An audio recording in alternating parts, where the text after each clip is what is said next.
एक एक करके हमें सभी कैरेक्टर से इंट्रोड्यूस करवाया जाता है, जहाँ सबसे पहले हम जोई को देखते हैं जो एक स्टूडेंट है।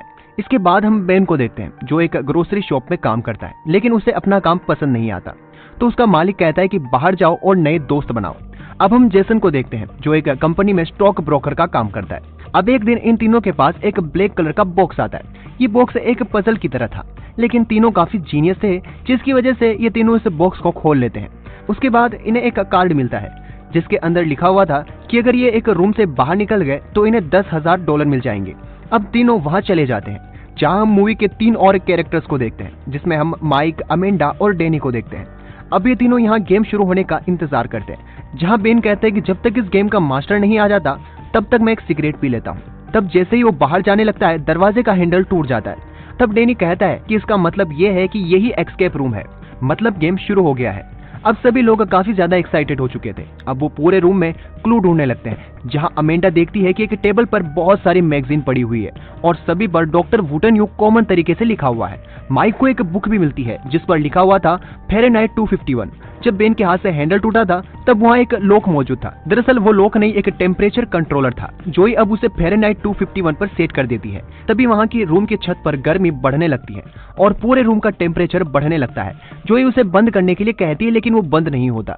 अब ये सभी काफी कंफ्यूज थे कि आखिर ये हो क्या रहा है। धीरे धीरे रूम की गर्मी बढ़ती जा रही थी। अब इन्हें एक कोने से किसी की आवाज आती है। ये उसके पास देखते हैं तो दरवाजा लॉक था।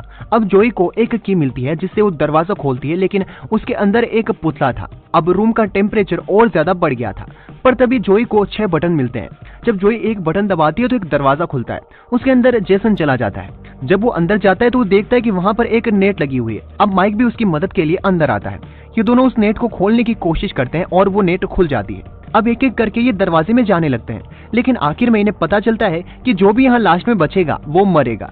तभी जोई के दिमाग में एक आइडिया आता है। वो वहाँ पानी के गिलास भर भर कर उन बटन पर रखने लगती है, लेकिन आखिरी गिलास में पानी खत्म हो जाता है। अब यहाँ डैनी और बेन बच गए थे।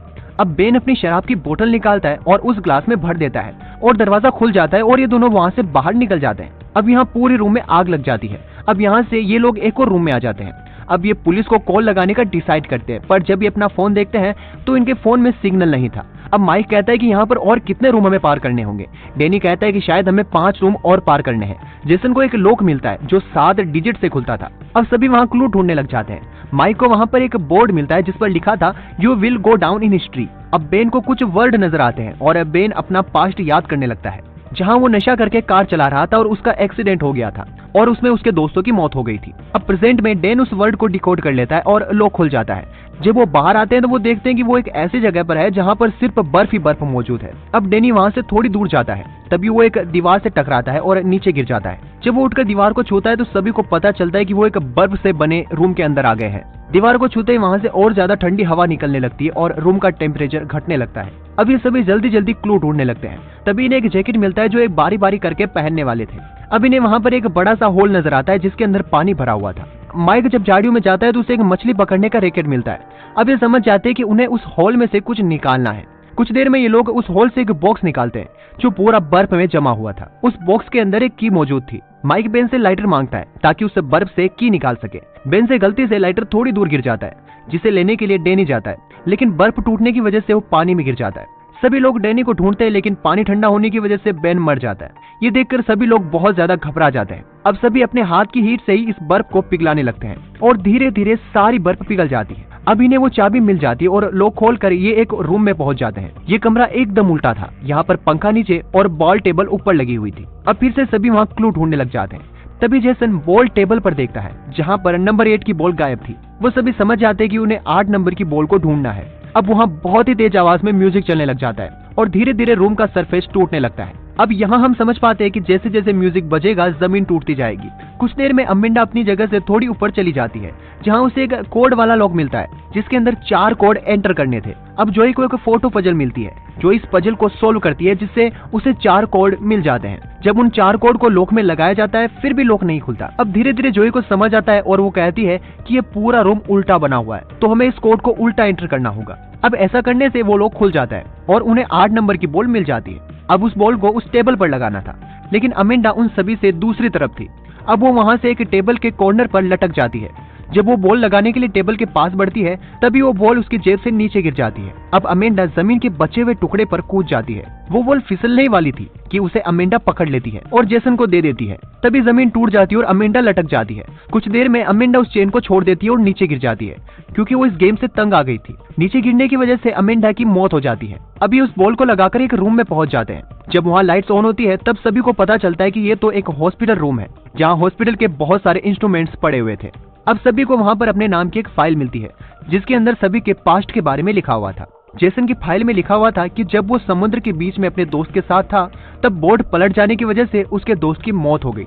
वह कहता है कि हम दोनों के पास एक ही जैकेट थी पर मेरे दोस्त ने मुझसे वो जैकेट छीन ली और वहाँ से पानी में कूद गया। माइक के बारे में लिखा था कि जब वो एक मील में काम करता था तब मील टूट जाने की वजह से वहाँ के सभी लोग मर गए लेकिन माइक बच गया। जोई कहती कि मैं और मेरी मॉम प्लेन में बैठे थे तभी प्लेन क्रैश हो गया और मैं बच गई लेकिन मेरी मॉम की मौत हो गई। बेन कहता है कि मैं मेरे दोस्तों के साथ था और कार चला रहा था लेकिन एक्सीडेंट की वजह से मेरे सारे दोस्त मारे गए। यहाँ पर जितने भी बेड मौजूद थे ये वही बेड थे जिन पर हादसों के बाद इनका इलाज किया गया था। ये सभी उन एक्सीडेंट में से सरवाइव कर पाए थे और ये अभी यहाँ पर सरवाइव कर रहे हैं। अब वहाँ 5 मिनट का टाइम चलने लग जाता है और सभी वहाँ क्लू ढूंढने लग जाते हैं। जोई अब वहाँ के सारे कैमरे तोड़ने लगती है। वो सोचती है कि अगर हमें कोई देख ही ना पाए तो यहाँ कुछ भी कंट्रोल नहीं कर पाएगा। अब जेसन को एक मशीन मिलती है जो एक हार्ट बीट डिटेक्टर थी जिसमें अपने हार्ट की बीट को कम करना था। सबसे पहले बेन उसे लगाता है लेकिन उसके हार्ट बीट बहुत तेज थी क्योंकि वो डरा हुआ था। अब जेसन वो मशीन माइक की बॉडी में लगाता है लेकिन मशीन में फेल लिखा हुआ आता है। मशीन का करंट फ्लो बढ़ने की वजह से वो मरने लगता है। जेसन इस मशीन से माइक को झटके देने लगता है ताकि उसकी हार्ट बीट 50 पर आ जाए। बेन उसे रोकने की कोशिश करता है लेकिन जेसन नहीं रुकता और माइक मर जाता है। अब जेसन उस मशीन को अपनी बॉडी पर लगाता है तभी टाइम खत्म हो जाता है और पॉइजन गैस रिलीज होने लगती है। अब जेसन धीरे धीरे अपनी हार्ट बीट को कम करता है और उसे 50 पे ले आता है जिसकी वजह से वह दरवाजा खुल जाता है। अब जेसन और बेन उस दरवाजे में चले जाते हैं और जोई को वहीं छोड़ देते हैं जिसकी वजह से जोई भी मर जाती है। अब ये दोनों एक रूम में पहुंचते हैं जहां बेन कहता है कि तुमने माइक को मार दिया और तुम्हारे पास्ट में तुमने ही अपने दोस्त को मारा क्योंकि तुम्हारे पास एक ही जैकेट थी और तुम जिंदा रहना चाहते थे। जेसन उसे कहता है कि हमें जिंदगी में ऐसे ही सर्वाइव करना पड़ता है। अब इन दोनों के सामने एक सर्कल वॉल नजर आती है। ये दोनों उसे घुमाते हैं तभी एक डोर ओपन होता है जिसकी वजह से इन दोनों को पूरा कमरा घूमता हुआ नजर आता है जैसे कि इन्होंने कोई शराब पी हो।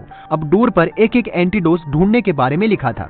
ये दोनों एंटीडोस ढूंढने लग जाते हैं तभी बेन को एंटीडोस मिल जाता है पर वो एक ही होने की वजह से जेसन उसे छीनने की कोशिश करता है। इस लड़ाई में बेन उसे धक्का दे देता है और वॉल से टकराने की वजह से जेसन मर जाता है और एंटीडोस की वजह से बेन बचकर इस रूम में चला जाता है। अब यहाँ वही मूवी का स्टार्टिंग सीन आ जाता है जहाँ पूरा कमरा सिकुड़ रहा था। एक तरफ हम देखते हैं कि जहाँ जोई थी वहाँ कुछ लोग सफाई करने के लिए आते हैं। उनको वहाँ एक मास्क नजर आता है तभी जोई खड़ी हो जाती है और सभी को मारकर बेहोश कर देती है और उनकी गन उठाकर वहाँ से जाने लगती है। दरअसल जब वो गैस से मरने वाली थी तब उसने अपना ऑक्सीजन मास्क पहन लिया था। अब एक तरफ बेन भी मर रहा था लेकिन जब कमरा पूरा सिकुड़ गया था तब बेन एक चिमनी में आकर बैठ गया और उस रूम में सर्वाइव करके बाहर आ गया। बाहर आने के बाद बेन को इस पूरे गेम को डिजाइन करने वाला मिला। वो बेन को बताता है कि इस गेम को अमीर आदमी देखते हैं। वो ये सब देखना चाहते हैं कि किस वक्त इस गेम में कोई भी बाजी पलट सकता है और क्या हमारी किस्मत हमारा साथ देती है या नहीं, ये भी उन्हें इससे पता चलता है। अब बेन कहता है कि अब मैं ये गेम जीत चुका हूँ, इसका मतलब अब मैं घर जा सकता हूँ। ये सुनकर वो गेम मास्टर बेन को मारने लगता है। तभी वहाँ जोई आकर उस पर गोली चला देती है। कुछ देर में गेम मास्टर पीछे से आता है और जोई को मारने लगता है। तभी वहाँ बेन आकर उसे मार देता है और ये दोनों यहाँ से निकल जाते हैं। अब ये पुलिस के पास जाता है। जब पुलिस तहकीकात करती है तो उन्हें ऐसा कुछ भी नहीं मिलता, बस वो जगह खाली थी। अब हमें 6 महीने बाद